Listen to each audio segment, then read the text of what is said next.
Hi friends, చూడండి మా ముసలవ్వ ఎక్కడికెక్కి oil రాస్తుంది.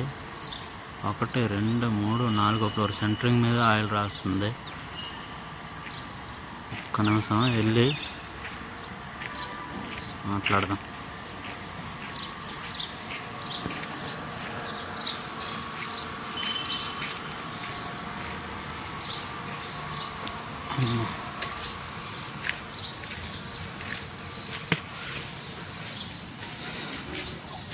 దీని లెవెల్ వస్తుందా?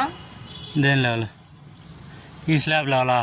దీని లెవెల్ దీనిలో ఇది దాటి వెళ్ళిపోతుంది. దాంట్లో ట్యాంక్లో సగానికి వెళ్తుంది. అది ట్యాంక్ కదా, దాంట్లో సగానికి వెళ్తుంది. పైకి పోద్దా? పైకి పోద్ది అంతేనా? అంతే. గత అదే ఎన్నిగా గతి గది బిల్డింగ్ ఎన్ని పోరాలి చూడు. అది 5. దీనంత ఉంటుందా? దీనంతే ఉంటుంది. అది కూడా దీనంతే ఉంటుంది. గది 2 3 4 5.